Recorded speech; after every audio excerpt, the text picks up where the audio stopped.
habits that grow into big financial wins is financial expert and best-selling author Shannon Lee Simmons. Hey, Shannon.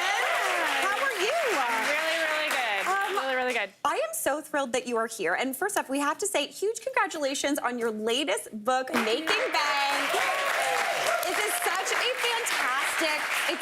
fantastic tool. It's such a fantastic read. There's just so much good information in here. Thank you. Now, you've geared this book in particular toward teens. Yeah, it's for Canadian teens, all about money. Yeah. How to do well. I love that. But I feel like there are lessons in here that maybe you're a teen in your world of money management or thinking about money, no matter your age. All of us. And so, like, I've been looking at people's money for almost 20 years. Yeah. And the habits that we talk about here in this book are based on the habits that all of us as adults need every single day. Yes, I love that. Now, in this book, you've broken down into kind of like the skills, into 5 different key money skill sets. Yes. I'm really excited because we're going to chat about those and break those down even further. Yeah, I love it. Perfect. So skill 1, we're talking about tracking your money.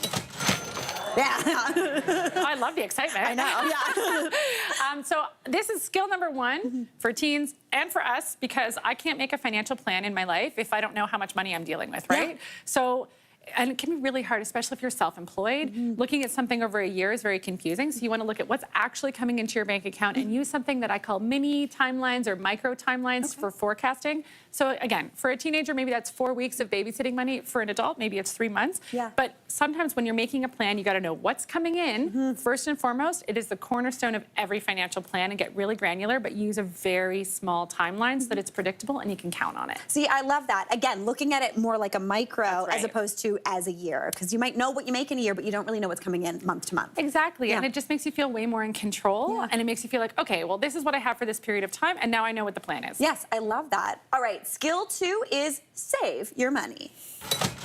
Nice. I'm into sound effects. Yeah. Me too. Yeah. So obviously I wouldn't have a job if we didn't want to save our money. Yeah. And this is why we're all here.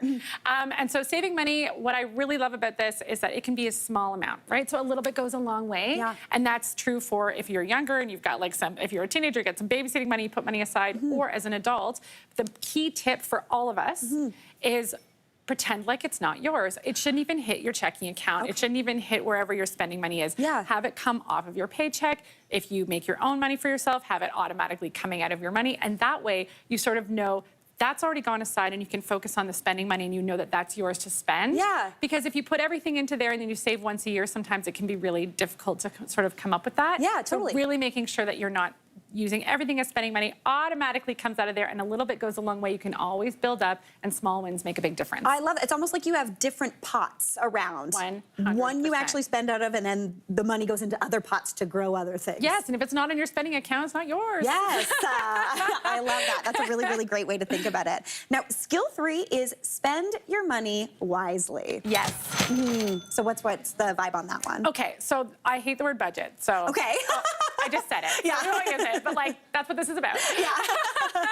But basically it just means like, you know, after your savings are taken out and you've got this account and it's got the money that you're like supposed to be spending with, like that's your spending money. Yeah. You just want to make sure that you can like fit your life into it, right? Yeah. But we were saying this, like, you want to live within your means without hating your life, right? Like that's the thing. So when you're looking at where to reduce expenses and that kind of thing, you want to do it in a sustainable way. So you want to make little cuts here and there so that you can sort of fit it in there. But you also want to be paying attention to the type of expenses that you're cutting. And I have noticed on the front line of financial planning, we do this thing where we're like, I'll never eat out again. Yes. I'll never have takeout coffee again. Yeah. No clothes for a year. And, it's like, and then we fail because like maybe you took away the things that you love the most. Totally. So really pay attention to what expenses that I spend my money on make me have a high emotional return on investment that I'm like, I'd go into debt for this. I love it so much. Yeah. And then what are the ones that make you really feel icky? And start there. Start with the icky stuff first. Yeah. Because I'm sure there's actually a lot of expenses that don't make you feel good later on that you regret. Totally. Those are the ones to cut first. Save the stuff that makes you happy. Yes, I love that. All right, skill 4, and this kind of goes in hand, Totally. enjoy your money. Yes. Yeah.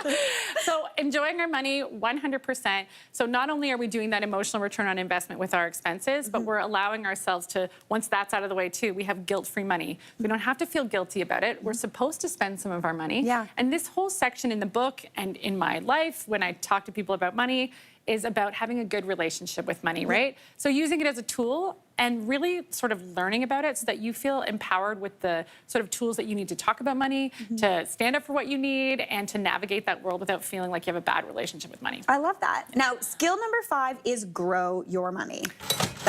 We all like the sound of that one. Let's all, we all want that passive income, Mary. We all want it. So again, this is that sort of a little bit goes a long way too. This would be something like if you were investing inside your RRSP or a tax-free savings account, it's growing interest in, dividends or growth over time or compound interest. And essentially in the book, I talk about this for, teens, maybe this is putting it into a savings account. And for all of us, it's for investing. And what you want to do here is your hard-earned money, you've put it away for savings, you're living within your means, you're enjoying your life, you've got a good money relationship going on, and now you want that money to kind of grow while you're sleeping. And that's the power of sort of investing in compound interest. And that's why we don't want to keep it under our mattress. No.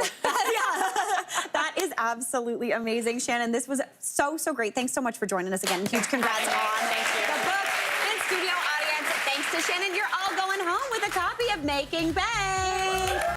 Hey, Mary here. What did you think? Drop your comments below and don't forget to like and subscribe for more of the good stuff.